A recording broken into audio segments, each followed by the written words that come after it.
Hi everyone, this is robin और एक बार फिर से मैं आप सभी का स्वागत करता हूं एक सेशन में जो कि आपको अर्थमेटिक और डीआई के कॉम्बिनेशन का एक सेशन होगा। अर्थमेटिक के जो इसमें मैंने क्वेश्चन लिए हैं वो काफ़ी कॉन्सेप्चुअल हैं, आपको ध्यान से समझना है। अगर आप खुद से ट्राई करना चाहते हैं तो वीडियो को पॉज करके आप भी पहले उन्हें अटैम्प्ट कर सकते हैं। स्टार्टिंग के 5 पार्ट हम अर्थमेटिक से लेंगे एंड लास्ट का जो डीआई का सेट होगा वो भी आपके लिए होगा। वो उतना लेवल मैंने उसका उतना नहीं रखा है, इट्स जस्ट कि आपको थोड़ा सा आइडिया दे पाऊँ कि क्वेश्चन को आप किस तरीके से करते हैं। बट अर्थमेटिक के क्वेश्चन सीरियसली वो काफ़ी अच्छे हैं, तो आप भी अटेम्प्ट करेंगे और अपना स्कोर शेयर करेंगे। ये कुछ मेरे बारे में जानकारी। My name is robin. तो चलिए मैं आपको पहला क्वेश्चन समझाता हूँ। तो देखिए, आपको दिया गया है when a number n is divided by a proper divisor d, यानी कि जब आप किसी संख्या n को डिवाइड करते हैं एक प्रॉपर डिवीज़र d से, तो ऐसी कंडीशन में जो आपके पास रिमाइंडर बचता है वो बचता है 14। And when thrice of that number is divided by the same divisor it leaves a remainder 8, यानी कि जब सेम नंबर के 3 गुने को आप उसी डिवीजर से डिवाइड करते हैं तो रिमाइंडर बचता है आपके पास 8। Again if the 4 times of the same number is divided by d the remainder will be. तो देखिए, अगर मैं आपसे जनरल से फॉर्मेशन ऑफ ए नंबर की बात करूं तो आपको पता है कि कोई भी नंबर की अगर मैं बात करूं तो divisor into quotient plus remainder, ये आपका फॉर्मेशन होता है, ये आपको पता है। अब इस क्वेश्चन में इन्होंने आपसे 2 स्टेटमेंट दिए हैं और तीसरे स्टेटमेंट पे बोल रहे हैं कि आप बता दीजिए कि क्या होगा रिमाइंडर। आपको मैं बोलता हूं कि n आपको इन्होंने नंबर बोला, डिवीजर के बारे में बोला कि एक डिवीजर है जो कि इसे डिवाइड करता है। मैं मान लेता हूं क्वेश्चन है मेरे पास q, और ऐसी कंडीशन में रिमाइंडर आता है आपके पास पहली कंडीशन से कितना, 14।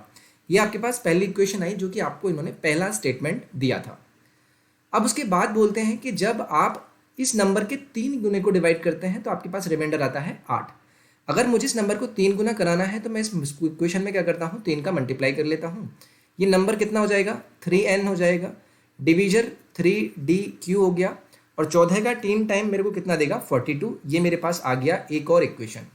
लेकिन रिमाइंडर मुझे कितना लेना है, 8। तो अगर रिमाइंडर मुझे यहाँ से 8 लेना है तो 8 मैं अलग निकाल लेता हूँ और बचेगा मेरे पास कितना, यहाँ से 34। यानी मेरे पास आ गया है 3n plus 3 I mean equal to 3dq plus 34।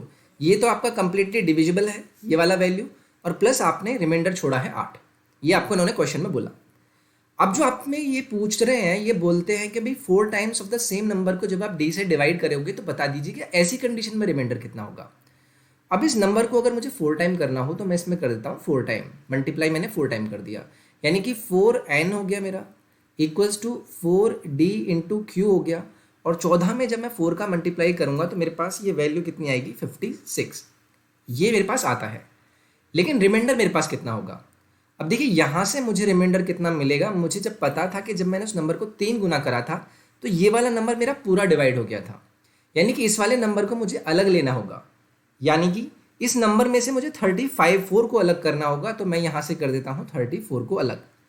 जब मैं इसमें से 34 को अलग करूंगा तो मेरे पास कितना आएगा, बचेगा 22। और यही वो हो जाएगी वैल्यू जो कि आपको रिमाइंडर के तौर पर मिलेगी इस सभी कंडीशन को फुलफिल करने के बाद।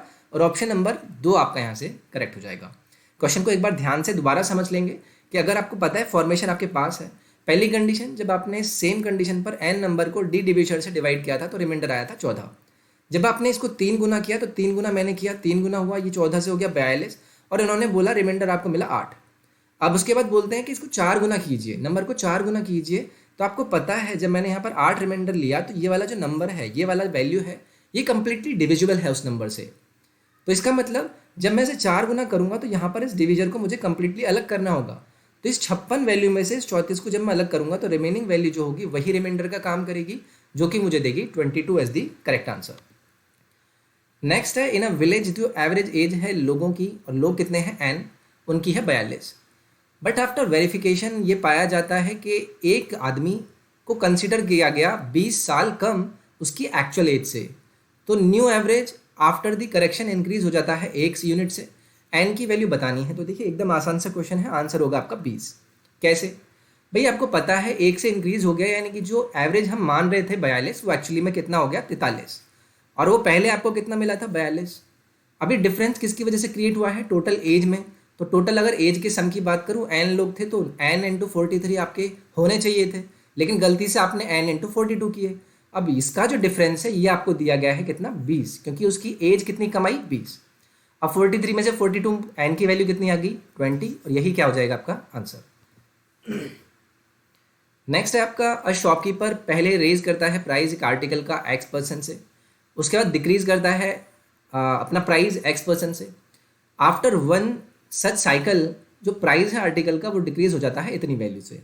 तो अगर मैं इस सिंपल से फॉर्मेशन की बात करूं, मैं बोला आपसे कि भाई इनिशियल प्राइस आपके पास कितना है P, आपने पहले से कितना वैल्यू से डिक्रीज किया X/100 से, उसके बाद आपने X/100 यानी कि X% से ही उसे क्या कर दिया डिक्रीज कर दिया, पहले इंक्रीज किया फिर डिक्रीज किया। अब ये जो टोटल वैल्यू है जिसकी वजह से आपका टोटल डिक्रीज आया है वो आपको दिया गया है इन्होंने 21025, ये आपको इन्होंने दिया गया है। उसके बाद ये बोलते हैं जो सेकेंड राउंड ऑफ साइकिल है उसमें जो सोल्ड किया है जो आपको एक्चुअल में डिफरेंस आया है तो वो कैसे आएगा भाई, पी आपके पास था, पहले आपने 2 साइकिल के लिए 1 + X/100 का 2 बार किया, फिर उसके बाद डिक्रीज किया 1/X/100 2 बार किया। अब ये जो वैल्यू है ये आपको इन्होंने दी है 484416, ये आपके पास दूसरा इक्वेशन है। तो देखिए पी को गायब करने के लिए मैं एक्स की वैल्यू कैलकुलेट करूंगा तो मैं डिवाइड कर सकता हूँ, मैं डिवाइड करूंगा तो मेरे पास क्या आ जाएगा, मैं डायरेक्टली लिखता हूँ यहाँ से आपके लिए। अगर ये पी कैंसिल आउट हो जाएगा ये आपके पास आएगा, अगर मैं इसको और सिंप्लीफाई करूँ तो ये आपका क्या हो जाएगा 1 - X²/100, आई मीन ऐसे ऐसे लिख सकता हूँ X/100 का स्क्वायर डिवाइडेड बाई ये हो गया आपका X/100 का स्क्वायर, और ये है आपका 484416 डिवाइडेड बाई ये कितना है 21025, ये आपके पास सामने आ गया।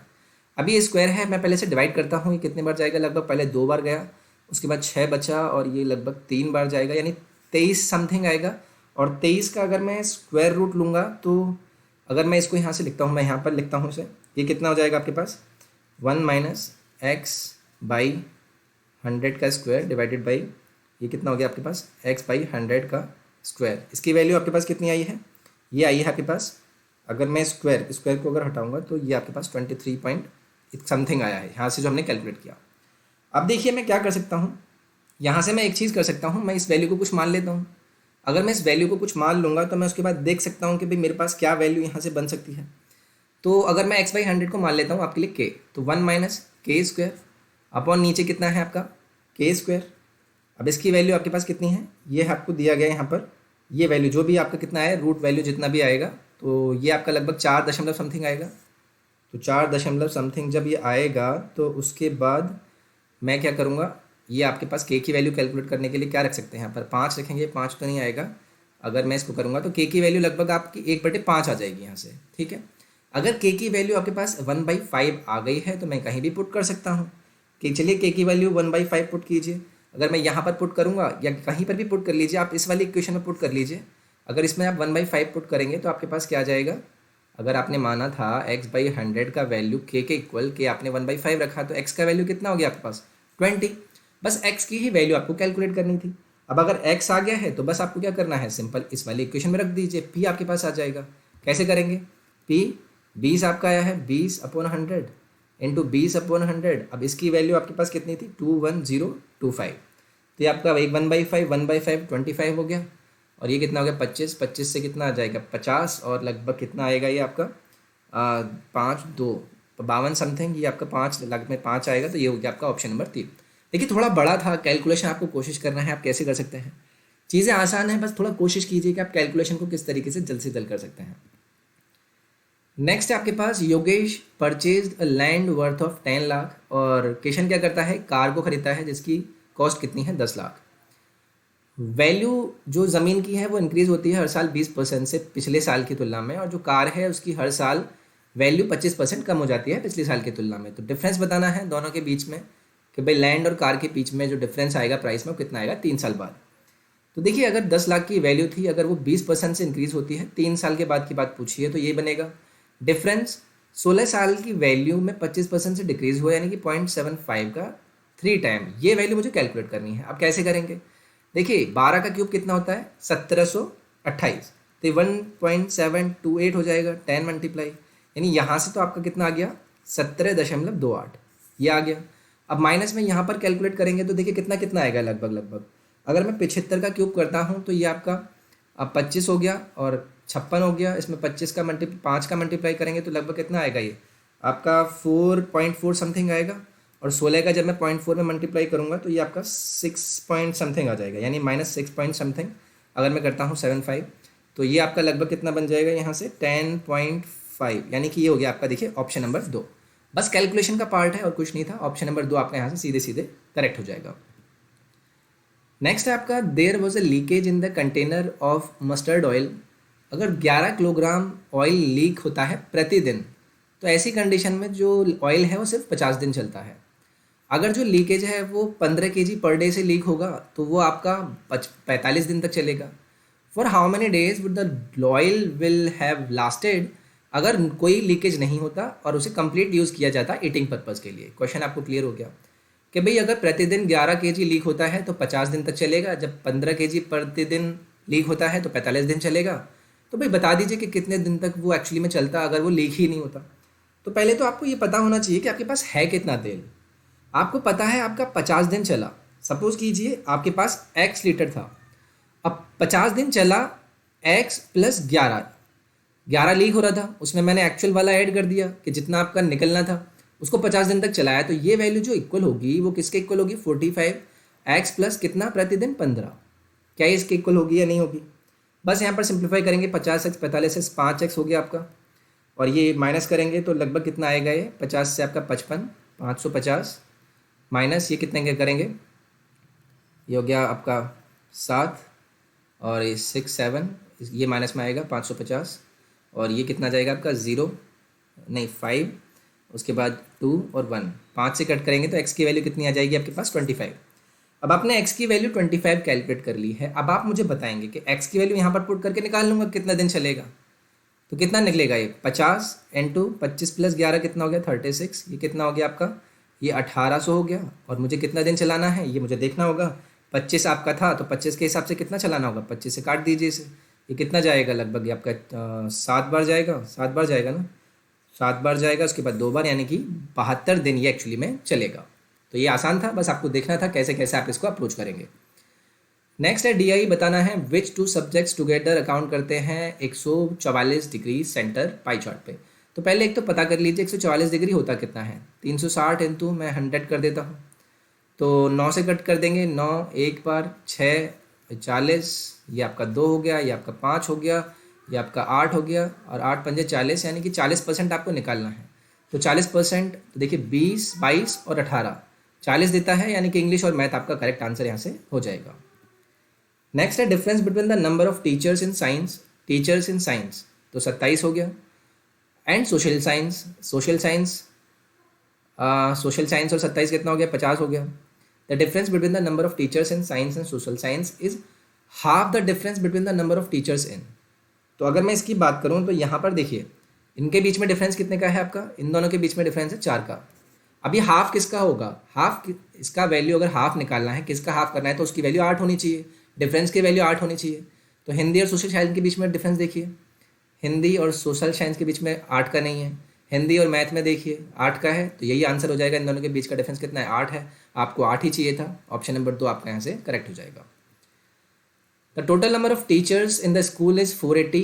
Total number of teacher math और साइंस में कितने होंगे, तो मैथ और साइंस में कितने होंगे, 18 और 27 कितने होते हैं आपके, 18 और 27 अगर मैं यहाँ से बात करूँ तो ये हो गया आपका 5 45। आपको बताना है 45% की वैल्यू कितनी होगी 480 में से।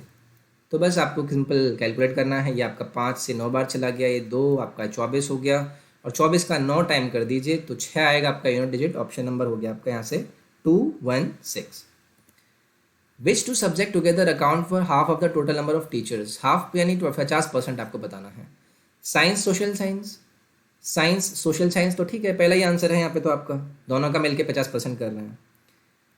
नेक्स्ट है, number of teachers of maths and English is what percent, math और इंग्लिश, मैथ और इंग्लिश ये कितना हो गया 40%, is what percentage of the total number of teachers in Hindi social science and science.